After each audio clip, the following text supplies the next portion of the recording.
শুভ মঙ্গলবার সবাইকে। কেমন আছো তোমরা সবাই? আশা করছি মা দুর্গার কৃপায় তোমরা সবাই খুব ভালো আছো। আজ সন্ধেবেলায় শরীরটা খুব একটা ভালো ছিল না।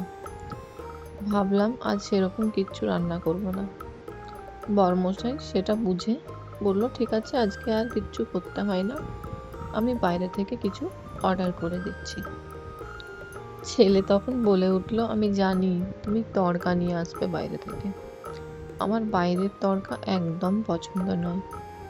মা বাড়িতে এত সুন্দর তড়কা বানায়, যদি তড়কাই হয় তাহলে মা বানাবে। ছেলের কথা শুনে শরীর খারাপ থাকলেও মনটা বলে উঠল, না, ছেলেটা তড়কা খেতে চেয়েছে আমার হাতের, শরীর যতই খারাপ থাক ছেলের জন্য বানাবো।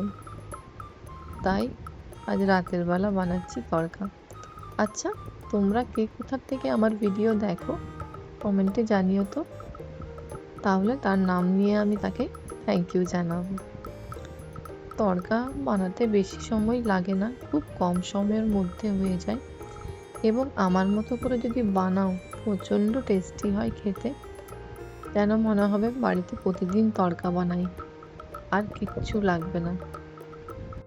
তড়কার প্যাকেট তো যে কোনো গ্রসারি স্টোরে পাওয়া যায়, আর তাছাড়া কেউ কেউ সব রকম ডাল আলাদা করে কিনে রাখে, সেটাই পরিমাণ মতো মিক্স করে সেদ্ধ করে বানাই।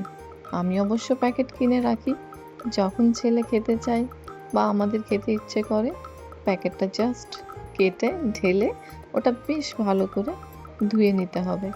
তারপর প্রেসার কুকারে একটু নুন আর পরিমাণ মতো জল দিয়ে সেদ্ধ করে নিতে হবে। সেদ্ধটা যত ভালো হবে খেতে কিন্তু তত টেস্টি হবে।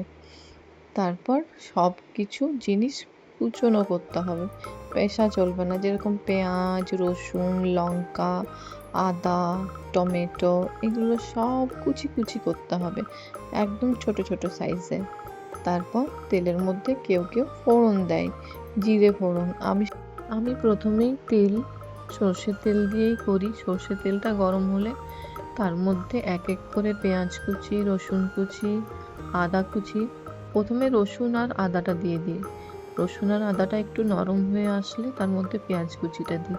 পেঁয়াজ কুচিটা একটু লাল লাল হয়ে আসার পর টমেটো কুচি, লঙ্কা কুচি, যা যা মশলা লাগে সেসব মশলা দিই।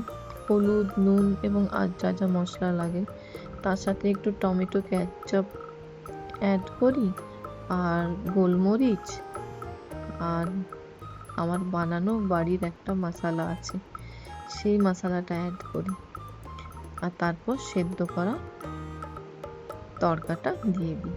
এরপর বেশ কিছুক্ষণ নাড়াচাড়া করতে হবে। চাইলে একটু জল দেওয়া যেতে থাকে, কিন্তু তড়কা মাখো মাখো খেতেই ভালো লাগে। তারপর শেষে একটু কাসুরি মেথি দিয়ে 2 থেকে 3 মিনিট ফুটিয়ে নিই, আর তারপর দিয়ে দিই ধনে পাতা। ধনে পাতাটাও নিজের নিজের পছন্দের। এই যে রুটির সাথে তড়কা দারুণ লাগে। যারা রাতে 1টা বা 2টো রুটি খায়, তড়কা করে দেখবে, তারা 4, 5টা, 6টা পর্যন্ত রুটি খেয়ে নিতে পারবে। সবাই ভালো থেকো, সুস্থ থেকো, টাটা।